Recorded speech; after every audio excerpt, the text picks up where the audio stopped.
Okay, so first thing, how do you get started in investing into real estate if you have no money and have no credit?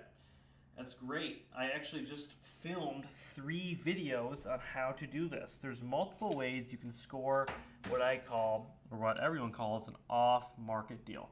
You are not going to be searching on Zillow. You're not going to be searching on the MLS for properties to purchase if you do not have any money or credit because you're going to have to pay your realtor fees, you're going to have to pull a mortgage, you're not going to be able to negotiate with a buyer. If it's already on the MLS, they're already, the deal's already gone, if you will. Because what happened is they have an appraiser come, they appraised it, they already know what it's worth. It's just not, it's kind of game over, if you will. So, what you need to do, okay, is go around. You have a network of people. How I scored my first one, I literally was, I'm not even lying, driving around town and I saw a duplex and I said, hey, I like that. And my wife said, "Oh, I know the owners. Here, here's their number." Obviously, not everyone's gonna, be as lucky as I was at that given scenario. Other ways I did this was I literally put a sign out front of my yard. You guys are gonna see the video. We'll buy your home. I also have a video on driving for dollars. You're looking for distressed homes, not ones that have major upgrades. You're not looking for homes that need a new roof, that need new siding, that there's clear structure damage. You're looking for livable homes. Okay.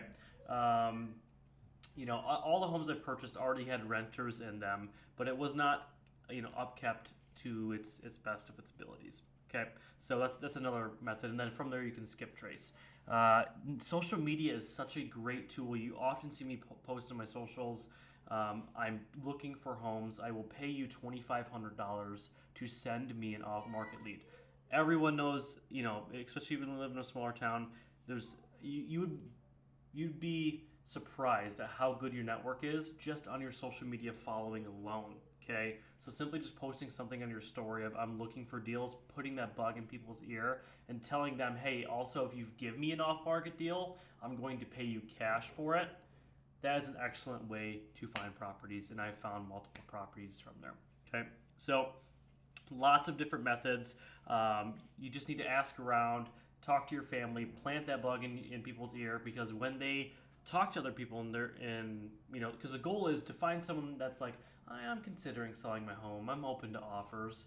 And then, conversation sparks like, hey, my nephew, or hey, my son, or hey, my cousin is looking for a home to purchase. I can connect you with him. So from there, I posted a ton of my social media that people knew I wanted to purchase.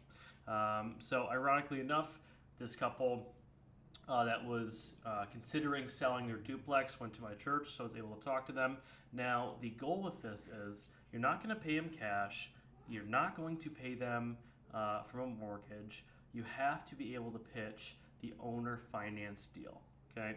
Like I said, if you already have money and credit, you're wasting your time doing this. If you don't have money and credit, this is a great way to do it. So from there, you're going to try to purchase this property using owner financing. So key points you want to talk about. You want to emphasize how good cash flow is to these people, because all these people more often than not are older, that they still have the home or the investment property because of the cash flow. You need to emphasize they're not going to be hurt as much on taxes if they sell their home cash to you. Again, you're trying to negotiate with the owner of this home. So the biggest talking points for me was, hey, you're still going to get a check every single month from me and have that awesome cash flow that you like. You're also no longer going to need to have the liability of maintenance, upkeep in the house. I'm going to be taking care of that. It's my home now. So all you're doing is you're trying to pitch them owner financing. What they're going to do is they're going to be acting like the bank. Okay, you're going to be paying them off monthly, but they're not going to run a credit check on you. Um, you don't need a massive down payment. In fact, that duplex, I did a no money down payment because that was part of the negotiation. I knew they wanted a cash flow. I knew they didn't want to get waxed on taxes in selling it. So I said, okay, I know you guys kind of want to sell this duplex and are tired of taking care of it. They're older, but we have to kind of help me out, and I don't want to put any money down. So that's an awesome deal. Not every deal's like that. Some people want something down to show that you're interested in it. These people went to my church. They knew me. They knew me. They knew my family. So it was a little bit different. Second home I purchased, I needed to put minimum down payment on, which could actually be 0% down if you actually pull a mortgage. But in this case, it was about 3%. So sometimes you're going to need a few thousand to get started. But I'll explain later on how to raise that few thousand. So after you find the off-market deal, after you you don't have it under contract yet, but you meet with them, you talk numbers, see what they want for it. Okay, so another thing I talk about in the real estate course that's about a drop: he who offers first loses. You never want to make the first offer because you have no idea what that person's thinking about. For example, this duplex is worth 160. Okay, 175 probably, maybe even, well, not at the time. This was pre-COVID, so now it's worth almost 180 to almost 200. And they didn't really realize how much homes appreciated in the last few years. So I was thinking I would buy it for 150,000, which would make my down payment at that point, say about $950, $1,000, and then I get about $2,000 rent. So I'd be making $1,000 a month. Great. But they actually said, we're really looking to get 130 out of it. So right there, I automatically saved myself $20,000 by just not opening my mouth. You don't always need to be doing all the talking. I know it's going to be a shocker for some of you. Not saying you guys are talkative, but just you don't need to always be the first one to negotiate. So, from there, I already had equity built in the home. I already got it for a good deal. There's already renters in it. I didn't have to put any money down. Obviously, this was a textbook deal, and I've only had a few like this.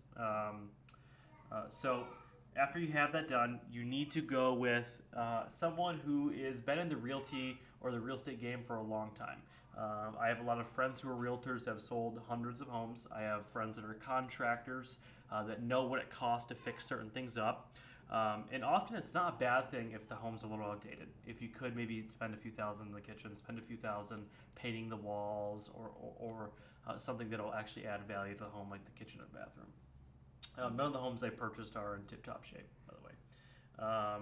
So after you go there with your realtors and your appraisers, you need to ask them, what do you think this is worth? Just to ensure you're getting a good deal, right? Because at the time I thought I was going to offer 150, they wanted 130, and the realtor said, yeah, I could probably sell this on the market right now for 160 all day long. So boom, I instantly had a home under contract, 30,000 equity, no money down, and I was making positive cash flow and an income producing asset every single month.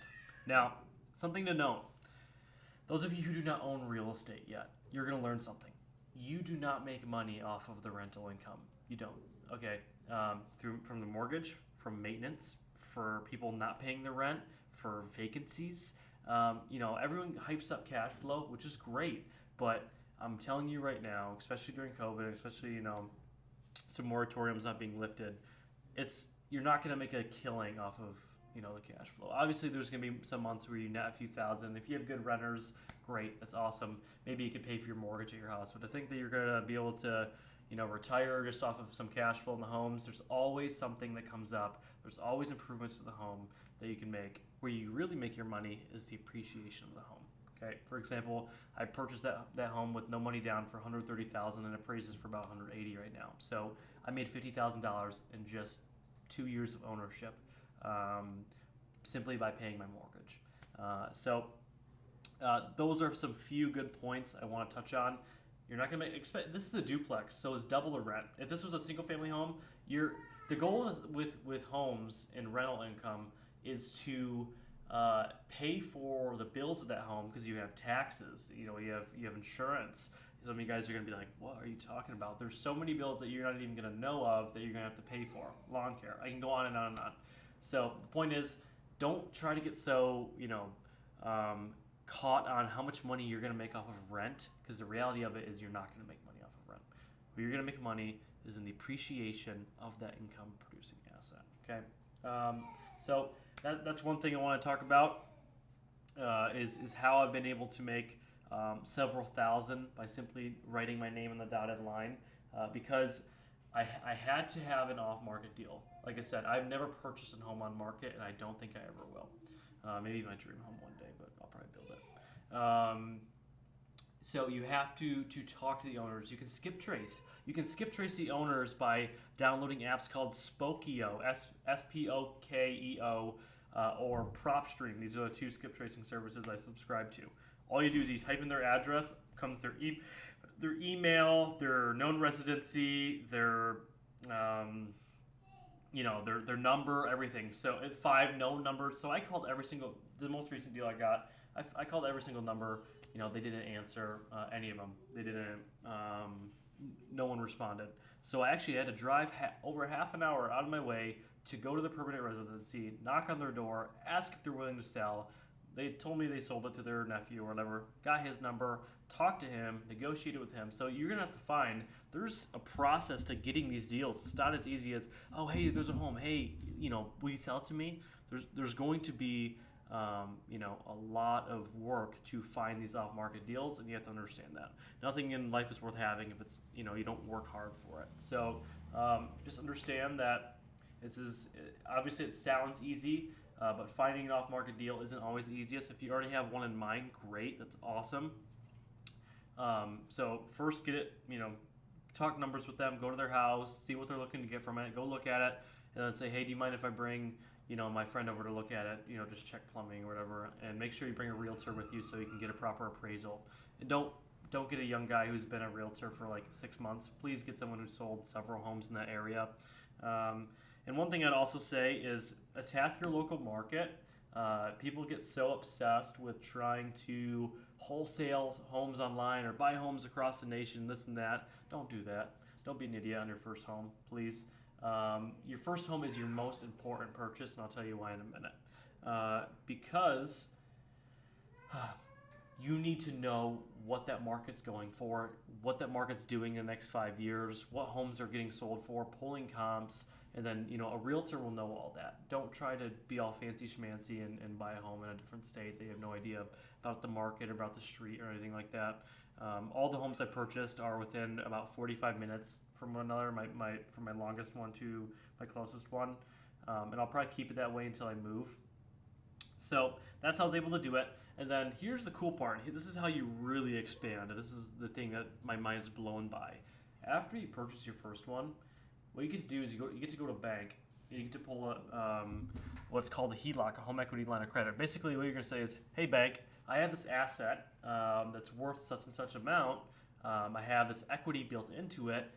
Would you give me a loan against that, a little collateral? And I've done that. I've done that before. Now there's a time to by the time you purchase the home and all that, it's not going to be like within a week, but you're going to be able to pull some of that money out. Okay, so 80% of your equity you have in the home you can pull out. For example, if I have $50K in a home, max I can pull out is $40K. I wouldn't recommend doing all of it, but I pulled out about $25,000, and then from there, that was a down payment for my next home. And you guys start to see where I'm getting at. And then in that time, I had about a year to 6 months.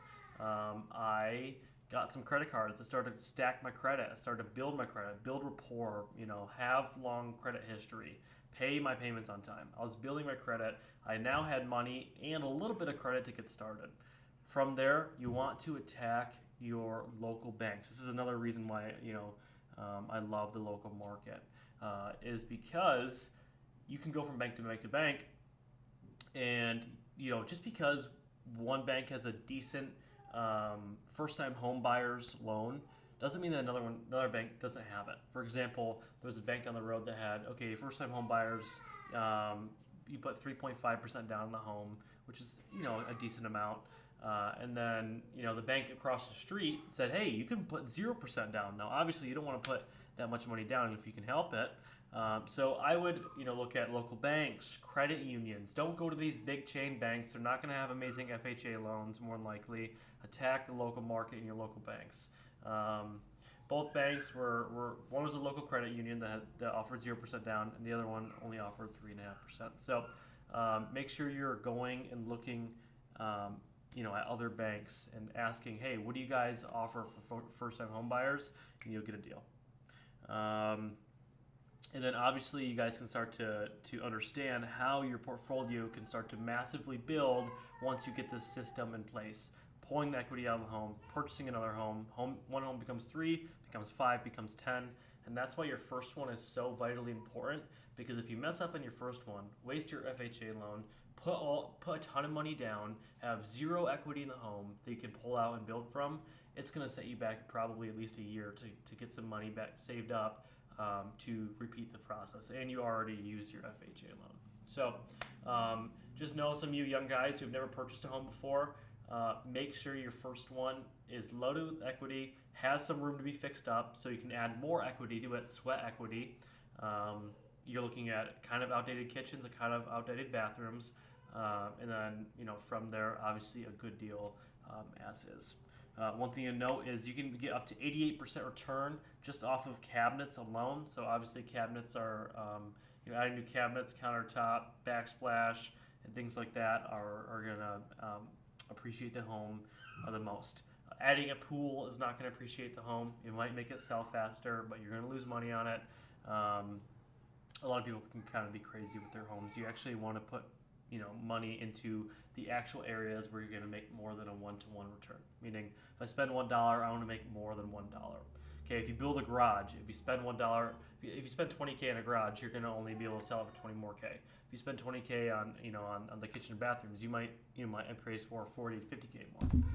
Something to know. So I kind of just rambled a lot. You can get FHA loan multiple times. That is, a lot of gurus kind of like to sell you on that. However, I would plan on only getting it one time. I think that's a bunch of BS. Obviously, you can pull it on other homes from other local banks, but I would just plan on having it only once because there's a lot of requirements to getting it another time. So, for me, don't go, tell the cops or whoever. But for me, I did an FHA loan on a home, and then my wife, she wasn't on this home, okay? And then my wife also had her own FHA loan she could grab, and my name wasn't on that home. So obviously, if you have a team, if you're married, you can kind of attack it that way and get the FHA loan twice from myself. How do you get realtor to invest if they're not involved in a purchase? Good question. So just if you have friends that do it, obviously, the top realtor is not going to go do it for nothing.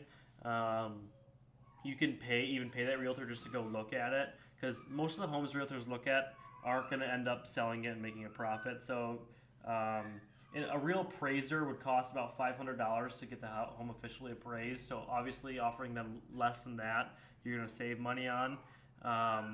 But a lot of it is just family friends. Everyone's a realtor nowadays. And if you could have someone come help you out, that would be even better. But if you had to offer them, a few $100, that'd be even better for them. If you don't have that network, I fortunately did have that network. Most people don't. So,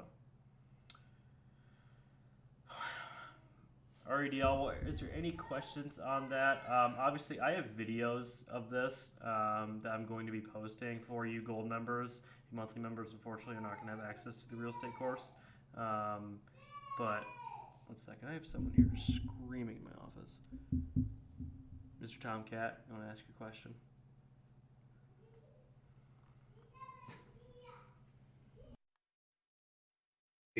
So, less of a question and more of kind of a reiteration on something, but it's a past experience I've had. I had a friend who was into buying houses, and he was putting in pools in their backyards, and he had two of them going at the same time. And I'm not sure if it's all states, but Hey, in Tennessee, you have do to you have have a different mic? I a fence can't surrounding your. understand you. You're really choppy. Do you have a different mic you can connect to quickly?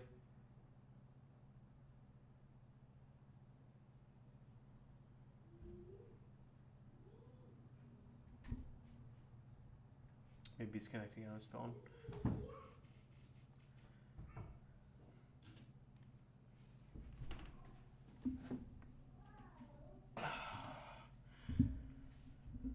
Are Zillow estimates accurate at all? No, absolutely not. Never rely on a Zillow estimate.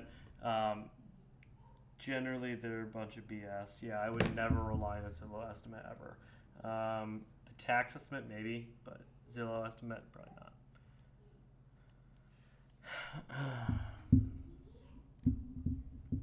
Okay, see this is better. You know, Is that better? way better, so much better. Oh, geez. So what I was trying to say was I've had past experience with people trying to put pools into houses they were selling, and their issue came up with, and I'm not sure if it's in every state, but in Tennessee, you are required by law to have a fence surrounding your property when you have a pool. So that was an additional cost that they were not factoring in when they planned to do that. Right. Yeah. I think like if you a lot of people um, like to kind of go overboard, especially like beginner flippers. They want to add a pool. They want to add, what's another common thing? A big garage, a man cave. All these things are not going to add more value to a home. What's going to add more value is turning a 2 bedroom into a 3 bedroom home. What's going to add more value is updating the bathroom. What's going to add more value is updating the kitchen. The 3 bedroom to a 4 bedroom, there's a little bit of an increase, but not much. Probably like a 25% gain on your money. However, oftentimes it's not worth it. But a 2 to 3 bedroom is a huge jump. Yeah, that's what I would stick to. Is maybe increasing the bedrooms, obviously depending on, um, you know, how many it has. If turning a 4 bedroom into a 5 bedroom, you're not gonna make any money on. You're just not.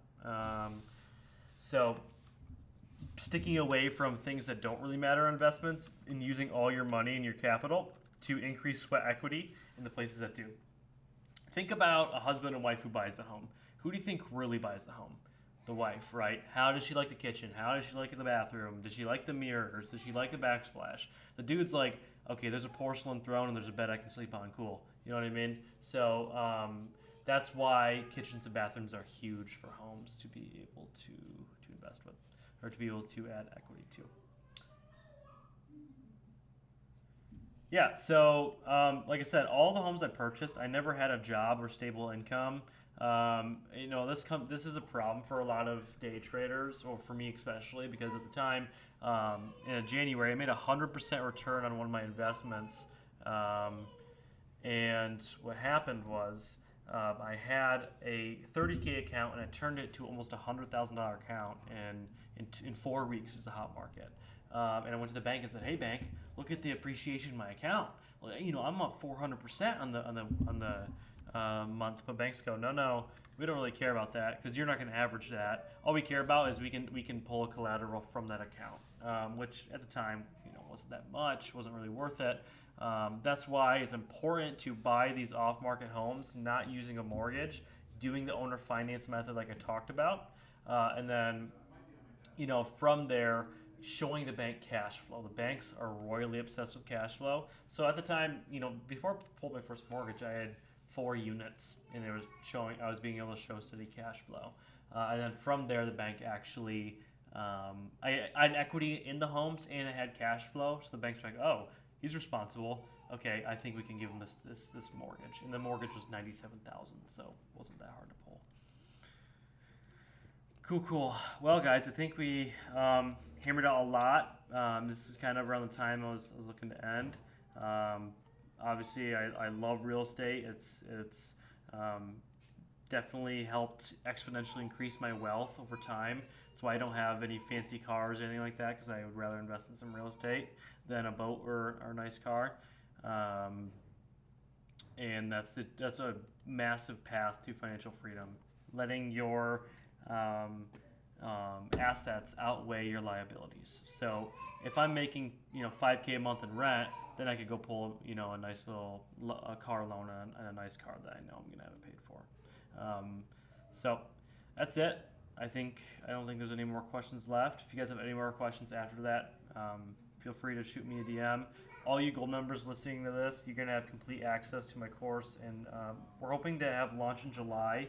Um, is the goal. And it's going to be literally spelling out with examples. I actually walked to these properties and showed you exactly what I'm looking for, so I'm definitely be excited for that. Yeah, so Isaiah, if you really were interested, we might sell it privately. However, I think we may just keep it for gold members, just to kind of, exclusive things. But obviously, we'll be very open to helping you guys in one-on-one lessons and stuff like that. It's just kind of like a thank you to the guys who believe in us long term. Um, because it's taking us several months to make it, and it's kind of some of my life's work. So to give it all the way for someone who wants to come in for 1 month, I'd rather keep it for the golds. But if you do have any questions on one-on-one lessons, stuff like that, we for sure can help you. We're not going to be like, we can't do that. Anyway, alrighty, guys. Hopefully, you guys got something out of that episode. I do have that recorded. If you want to go back and listen to it, I wasn't able to actually pull examples up on my screen. It was just my face talking to the camera. I hopefully you guys can tell I have a decent amount of knowledge in this area. Spent several years studying. Got my first home at 14, and then started building from there. So if I can do it, you guys can do it. Seriously, I was making minimum wage, and I was 14 when I was able to get my first one. It was a little trailer. Alright, guys. Quick summary. Talk about the home. It was run down. It was a trailer. It was a piece of junk. I think we were getting $750 a month out of it for rent. I think we increased it a little bit, like up to like $950 when rents really skyrocketed.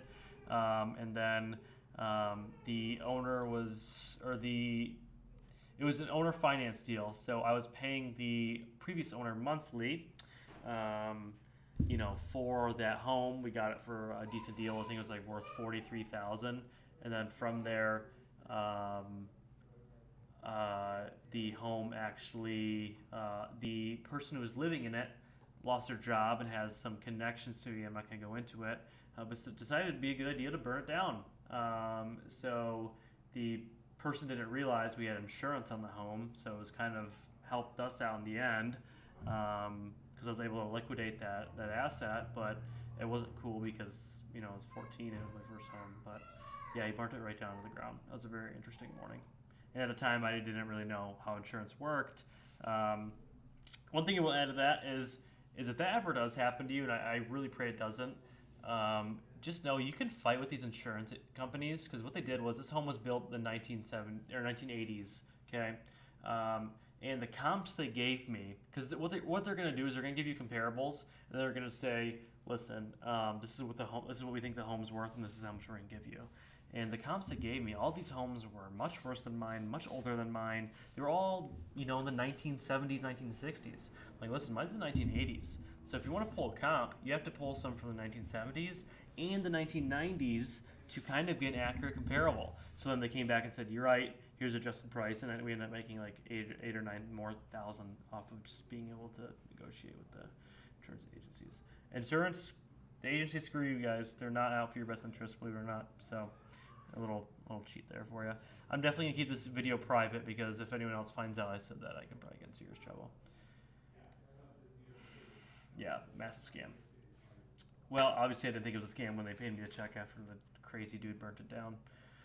Alrighty, y'all. I'm going to end it there before we hit the 30-minute mark. Hopefully you guys got something out of this. I will have it posted later today. Have an excellent day, guys. Peace.